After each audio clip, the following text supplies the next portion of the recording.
ಇರುವಂತಹ ಸ್ಥಳ ಮಣಿಪುರ. ನಾವ್ಯಾರು ತಿಳಿಯಿತೆ? ಇಲ್ಲೇ ಯುವರಾಜ ಬಬ್ರುವಾಹನ, ಹಸ್ತಿನಾಪುರದ ಅರಸ ಧರ್ಮರಾಯ ರಾಜಸೂಯಾಗ ಮಾಡುತ್ತಿದ್ದಾರಂತೆ. ಕುದುರೆಯ ಬೆಂಗಾವಲಿಗೆ ಮಧ್ಯಮ ಪಾಂಡವ ಬಂದಿರುತ್ತಾನೆ. ಕುದುರೆಯ ಹಣೆಯ ಮೇಲೊಂದು ಲೇಖನ: ವೀರರಾದವರು ಕುದುರೆಯನ್ನು ಕಟ್ಟಿ ರಣರಂಗದಲ್ಲಿ ಹೋರಾಡುವುದು, ಇಲ್ಲವಾದಲ್ಲಿ ಕಪ್ಪವನ್ನು ನೀಡಿ ಶರಣಾಗುವುದು. ನಾವೇನು ವೀರರಲ್ಲವೇ?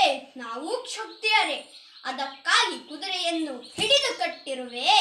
ಕುದುರೆಯನ್ನು ಬಿಡಿಸಿಕೊಳ್ಳಲು ಋಷಿಕೇತು ಬಂದಿದ್ದಾನೆ. ನನ್ನ ಚಿಕ್ಕಪ್ಪನ ಪರಾಕ್ರಮದ ಬಗ್ಗೆ ನಿನಗಿನ್ನೂ ತಿಳಿದಿಲ್ಲ ಎಂದು ಗರ್ವಪಟ್ಟಿದ್ದಾನೆ. ನಿನ್ನ ಚಿಕ್ಕಪ್ಪ ಇಲ್ಲಿ ಚಿಕ್ಕಪ್ಪನೇ ಹೊರತು ಇಲ್ಯಾರಿಗೂ ದೊಡ್ಡಪ್ಪನಲ್ಲ. ಕುದುರೆಯನ್ನು ಕಟ್ಟಿರುವುದು ರಣರಂಗದಲ್ಲಿ ಹೋರಾಡುವುದಕ್ಕೆ. ಅಲ್ಲಿ ನೀಡುವೆ ಉತ್ತರ. ಕುದುರೆಯನ್ನು ಕಟ್ಟಿರುವ ವಿಷಯವನ್ನು ನನ್ನಮ್ಮ